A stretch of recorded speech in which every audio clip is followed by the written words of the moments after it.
ಎಲ್ಲರಿಗೂ ನಮಸ್ಕಾರ. ಇವತ್ತೊಂದು ಒಳ್ಳೆ ಅದ್ಭುತವಾದ ತಿಂಡಿ ಮಾಡ್ಕೋಣ. ಬೆಳಗಿನ ತಿಂಡಿ ಈ ರೀತಿ ಅಷ್ಟೇ ಮೃದುವಾದ ಇಡ್ಲಿ ಯಾರಿಗೆ ಬೇಡ ಹೇಳಿ, ಎಲ್ಲರಿಗೂ ತುಂಬಾ ಇಷ್ಟಪಟ್ಟು ತಿಂತಾರೆ. ಇಡ್ಲಿಗೆ ಒಳ್ಳೆ ಕಾಂಬಿನೇಷನ್ ಅಂದರೆ ಚಟ್ನಿ. ಈ ಚಟ್ನಿನೂ ಮತ್ತು ಇಡ್ಲಿ ತಿಂತಾ ಇದ್ದರೆ ಅಷ್ಟು ಚೆನ್ನಾಗಿರುತ್ತೆ. ಮತ್ತೆ ಮತ್ತೆ ತಿನ್ನಬೇಕು ಅನ್ನೋ ಆಸೆ ಜಾಸ್ತಿ ಆಗುತ್ತೆ. 4-5 ತಿನ್ನೋರು 10 ಸಹ ತಿಂತಾರೆ. ನೋಡಿ ಎಷ್ಟು ಸಾಫ್ಟಾಗಿದೆ. ನಾವು ಸ್ಪೂನಲ್ಲೇ ತಿನ್ಬೋದು, ಅಷ್ಟು ಚೆನ್ನಾಗಿರುತ್ತೆ. ಇದು ಪರ್ಫೆಕ್ಟ್ ಆದ ಮೆಜರ್ಮೆಂಟ್ ಅಂದರೆ ನೋಡಿ, 1 kg ಇಡ್ಲಿ ಅಕ್ಕಿ ತೊಗೊಳ್ತಾ ಇದ್ದೀನಿ. ಅಂದರೆ ನಾವು ಹೇಗಿದ್ದರೂ ನಾವು ಹೊರಗಡೆ ಇಡ್ಲಿ ಅಕ್ಕಿ ತೊಗೊಂಡು ಬರಬೇಕಲ್ವ, ಆ ಟೈಮಲ್ಲಿ ನಾವು ಪರ್ಫೆಕ್ಟ್ ಆದ ಮೆಜರ್ಮೆಂಟಲ್ಲಿ ತೊಗೊಂಬಂದ್ಬಿಟ್ರೆ ನಮಗೆ ಮನೇಲಿ ಅಳತೆ ಮಾಡೋದು ಈಸಿ ಆಗುತ್ತೆ. 200 ಗ್ರಾಮ್ ಅಷ್ಟು ಉದ್ದಿನಬೇಳೆ ತೊಗೊಳ್ಬೇಕಾಗುತ್ತೆ. 1 kg ಅಕ್ಕಿಗೆ 200 ಗ್ರಾಮ್ ಉದ್ದಿನಬೇಳೆ, 100 ಗ್ರಾಮ್ ಅವಲಕ್ಕಿ.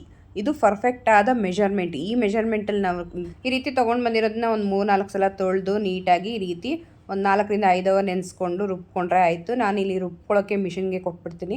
ಮಿಷಿನ್ ಕೊಡೋದ್ರಿಂದ ಒಂದು 20 ರೂಪೀಸ್ ತೊಗೊಳ್ತಾರೆ 1 kg ಈ ಮೆಜರ್ಮೆಂಟ್ಗೆ. ನಿಮ್ಮ ಸೈಡ್ ಎಷ್ಟು ತೊಗೊಳ್ತಾರೆ ಈ ಮೆಜರ್ಮೆಂಟ್ಗೆ ಕಮೆಂಟ್ ಮಾಡಿ. ಮಿಕ್ಸಿಲಿ ರುಬ್ಕೊಳ್ಬೋದು. ಮಿಕ್ಸಿಲಿ ರುಬ್ಕೊಳ್ಳೋದ್ರೆ ಮಿಕ್ಸಿ ಬೇಗ ಹಾಳಾಗುತ್ತೆ ಅನ್ನೋ ಕಾರಣದಿಂದ ಈ ರೀತಿ ನಾನು ಮಾಡ್ತೀನಿ. ನೀವು ಇದೇ ರೀತಿ ಮಾಡಿದ್ರೆ ಕಮೆಂಟ್ ಮಾಡಿ ಪ್ಲೀಸ್. ಅಥವಾ ನಮ್ಮ ಹತ್ರ ಗ್ರೈಂಡ್ರ್ ಇದ್ದರೂ ಗ್ರೈಂಡರಲ್ಲೂ ಸಹ ರುಬ್ಕೊಳ್ಬೋದು. ನನಗೆ ಎಷ್ಟು ಬೇಕೋ ಮೆಜರ್ಮೆಂಟ್ ಅಷ್ಟು ಮಾತ್ರ ನಾನು ತೊಗೊಳ್ತೀನಿ. ಇದೆಲ್ಲ ತೆಗೆದು ನಾನು ಫ್ರಿಜ್ಜಲ್ಲಿ ಇಟ್ಕೊಳ್ತೀನಿ. ನೆಕ್ಸ್ಟ್ ಡೇ ನಾನು ಯೂಸ್ ಮಾಡ್ಕೊಳ್ತೀನಿ. ನೋಡಿ, ನನಗೆ ಇಷ್ಟು ಸಾಕಾಗುತ್ತೆ ಒಂದು ದಿನಕ್ಕೆ ತಿಂಡಿಗೆ. ನಾನು ಅದಕ್ಕೆ ರುಚಿಗೆ ತಕ್ಕಷ್ಟು ಉಪ್ಪು ಸ್ವಲ್ಪ ಹಾಕಿ, ನೀರು ಸ್ವಲ್ಪ ಹಾಕಿ ಚೆನ್ನಾಗಿ ಮಿಕ್ಸ್ ಮಾಡ್ಕೊಳ್ಬೇಕಾಗುತ್ತೆ. ನೀಟಾಗಿ ಮಿಕ್ಸ್ ಮಾಡ್ಕೊಳ್ಬೇಕು. ಕೈಯಲ್ಲಿ ಮಿಕ್ಸ್ ಮಾಡಿದ್ರೂ ಓಕೆ, ಈ ಥರ ಸೌಟಲ್ಲಿ ಮಿಕ್ಸ್ ಮಾಡಿದ್ರೂ ಓಕೆ. ನಾವು ಬಜ್ಜಿಗೆ ಹೇಗೆ ಮಿಕ್ಸ್ ಮಾಡಿ ಇಟ್ಕೊಳ್ತೀವೋ ಅಷ್ಟು ಕನ್ಸಿಸ್ಟೆನ್ಸಿಲಿ ಮಿಕ್ಸ್ ಮಾಡಿಕೊಂಡ್ರೆ ಸಾಕು. ನೋಡಿ ಎಷ್ಟು ಚೆನ್ನಾಗಿ ಬಂದಿದೆ. ಅಂದರೆ ರಾತ್ರಿ ಪೂರ್ತಿ ಈ ರೀತಿ ಕಲಸಿ ಇಟ್ಬಿಡಬೇಕು. ಸೋಡಾ ಏನೂ ಹಾಕೋದು ನೆಸಿಟಿ ಇಲ್ಲ. ನೋಡಿ, ಬೆಳಗ್ಗೆ ಎದ್ದ ತಕ್ಷಣ ನೋಡ್ತಾ ಇದ್ದೀನಿ ಎಷ್ಟು ಒಂಥರ ಪಫಿಯಾಗಿ ಒಂಥರ ಉಬ್ಬಿ ಬಂದಿದೆ. ಈ ರೀತಿ ನಮಗೆ ಉಬ್ಬು ಬಂದರೆ ಕರೆಕ್ಟಾಗಿದೆ ಅಂತ ಅರ್ಥ. ನಾವು ಇಡ್ಲಿಗೆ ತಕ್ಷಣಕ್ಕೆ ಮಾಡ್ಕೊಳಕ್ಕಾಗಲ್ಲ. ನಾವು ಒಂದು 8 ಗಂಟೆಗಳ ಕಾಲ ಮಿನಿಮಮ್ 7ರಿಂದ 8 ಗಂಟೆ ಕಾಲ ಇಡಲೇಬೇಕಾಗುತ್ತೆ ಇಡ್ಲಿಗೆ. ಅಥವಾ ಬೆಳಗ್ಗೆ ಮಾಡಿದ್ರೆ ರಾತ್ರಿ ರುಬ್ಬಿಟ್ಕೊಂಡ್ರೆ ಬೆಳಗ್ಗೆಗೆ ಈ ರೀತಿ ಆಗುತ್ತೆ. ನಾವು ಬರೀ ಉಪ್ಪನ್ನು ಅಷ್ಟೇ ಇಲ್ಲಿ ಬಳಸಿದ್ದೀವಿ. ಮಿಕ್ಸ್ ಮಾಡಿ ರಾತ್ರಿ ಪೂರ್ತಿ ಕಲಸಿ ಇಟ್ಟಿದ್ದೀನಿ ಅಷ್ಟೇ. ನೋಡಿ ಎಷ್ಟು ಚೆನ್ನಾಗಿ ಬಂದಿದೆ. ನೋಡ್ತಾ ಇರ್ಬೋದು ನೀವು ಫಾರ್ಮೇಟ್ ಆಗಿರೋದು ಎಷ್ಟು ಚೆನ್ನಾಗಿ ಫಾರ್ಮೇಟ್ ಆಗಿದೆ ಅಂತ.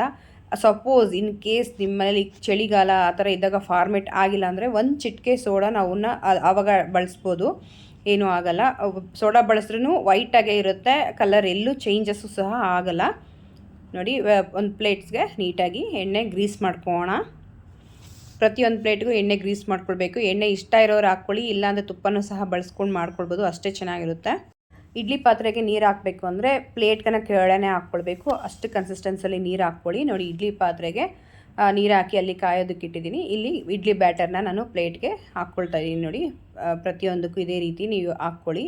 ನೀರು ಸ್ವಲ್ಪ ಬಿಸಿ ಆದಮೇಲೆ ನೋಡಿ ಈ ರೀತಿ ಪ್ಲೇಟ್ನ ಜೋಡಿಸ್ಕೊಳ್ಳಿ ನೀಟಾಗಿ. ಎಲ್ಲ ಪ್ಲೇಟ್ಸನ್ನು ಜೋಡಿಸ್ಕೊಂಡು ಈ ರೀತಿ ನೀಟಾಗಿ ಇಟ್ಕೊಂಡ್ರೆ ಆಯಿತು. 15 ಮಿನಿಟ್ಸ್ ಕರೆಕ್ಟಾಗಿ ನಮಗೆ ಪರ್ಫೆಕ್ಟಾಗಿ ಬೆಂದಿರುತ್ತೆ. 15 ಮಿನಿಟ್ಸ್ ಕರೆಕ್ಟಾಗಿ ಬಿಟ್ಕೊಳ್ಳಿ. ಇಲ್ಲ ಅಂದರೆ ನೀವು ಒಂದು 15 ಮಿನಿಟ್ಸ್ ಆದಮೇಲೆ ಈ ರೀತಿ ಚುಚ್ಚಿ ನೋಡಿ, ಒಂದು ಕಡ್ಡಿ ಸಹ ಇದೆ ಅಥವಾ ಕೈಯಿಂದನೂ ಸಹ ಈ ಥರ ಮುಟ್ಟು ನೋಡಿದ್ರೆ ನಮಗೆ ಇಲ್ಲಿ ಅಂಟ್ಕೊಳ್ಬಾರ್ದು. ಅಂಟಿದ್ರೆ ಇನ್ನೂ ಸ್ವಲ್ಪ ಬಿಡಬೇಕು ಬೇಯೋದಕ್ಕೆ ಅಂತ. ಅಂಟಿಲ್ಲ ಅಂದರೆ ಪರ್ಫೆಕ್ಟಾಗಿ ಆಗಿದೆ ಅಂತ. ನೋಡಿ ಎಷ್ಟು ಚೆನ್ನಾಗಿ ಬರ್ತಾ ಇದೆ. ಇದೇ ರೀತಿ ನಾನು ಎಲ್ಲನೂ ತೆಗ್ದು ಇಟ್ಕೊಳ್ತಾ ಇದ್ದೀನಿ ಒಂದು ಪಾತ್ರೆಗೆ. ನೋಡಿ, ಮಲ್ಲಿಗೆ ಹೇಗೆ ಕಲರ್ ಇರುತ್ತೋ ವೈಟಾಗಿ ಅಷ್ಟು ವೈಟಾಗಿ ಬರುತ್ತೆ. ನಮಗೆ ಇಲ್ಲಿ ಸೋಡಾ ಬಳಸ್ರೂ ಸಹ ಇದೇ ರೀತಿ ವೈಟಾಗಿರುತ್ತೆ. ನಾನು ಸೋಡಾ ಬಳಸಿಲ್ಲ, ಬಟ್ ಆದರೂ ಚೆನ್ನಾಗಿದೆ. ಚಟ್ನಿ ರೆಸಿಪಿ ಬೇಕು ಅಂದರೆ ನಾನು ಯೂಟ್ಯೂಬ್ ಡಿಸ್ಕ್ರಿಪ್ಷನಲ್ಲಿ ಹಾಕಿರ್ತೀನಿ ಇದೇ ವಿಡಿಯೋದಲ್ಲಿ. ನೀವು ಅಲ್ಲಿ ಹೋಗಿ ಚೆಕ್ ಮಾಡ್ಕೊಂಡು ಇದೇ ರೀತಿ ಚಟ್ನಿ ಮಾಡ್ಕೊಳ್ಳಿ. ಇಡ್ಲಿಗೆ ಸಖತ್ತಾಗಿರುತ್ತೆ. ಒಮ್ಮೆ ನೀವು ಈ ರೀತಿ ಮನೇಲಿ ಮಾಡಿಕೊಟ್ರೆ ಪದೇ ಮಾಡಿಕೊಡಿ ಅಂತ ಕೇಳ್ತಾ ಇರ್ತಾರೆ. ಮಕ್ಕಳಿಂದ ಹಿಡಿದು ಚಿಕ್ಕವರಿಂದ ಹಿಡಿದು ದೊಡ್ಡ ತನಕ ತುಂಬಾ ಇಷ್ಟಪಟ್ಟು ತಿಂತಾರೆ. ನೋಡಿ ಎಷ್ಟು ಸಾಫ್ಟಾಗಿದೆ.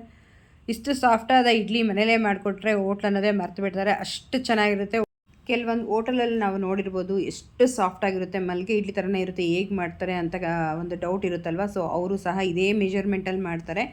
ಇನ್ನು ಯಾರೆಲ್ಲ ನನ್ನ ಪೇಜ್ನ ಫಾಲೋ ಮಾಡಿಲ್ಲ, ಸಬ್ಸ್ಕ್ರೈಬ್ ಮಾಡಿಲ್ಲ, ಪ್ಲೀಸ್ ಫಾಲೋ ಆ್ಯಂಡ್ ಸಬ್ಸ್ಕ್ರೈಬ್ ಮಾಡ್ಕೊಳ್ಳಿ. ಫ್ರೆಂಡ್ಸ್ ಆ್ಯಂಡ್ ಫ್ಯಾಮಿಲಿಗೂ ಸಹ ಶೇರ್ ಮಾಡ್ಕೊಳ್ಳಿ. ಅವರು ಈ ಉಪಯುಕ್ತ ಮಾಹಿತಿನ ಯೂಸ್ ಮಾಡ್ಕೊಳ್ಳಿ. ನೆಕ್ಸ್ಟ್ ಹೊಸ ರೆಸಿಪಿ ಅಂದರೆ ಮತ್ತೆ ಸಿಗೋಣ. ಅಲ್ಲಿ ತನಕ ಟೇಕ್ ಕೇರ್. ಬಾಯ್. ನಿಮ್ಮ ದಿನ ಶುಭವಾಗಿರಲಿ.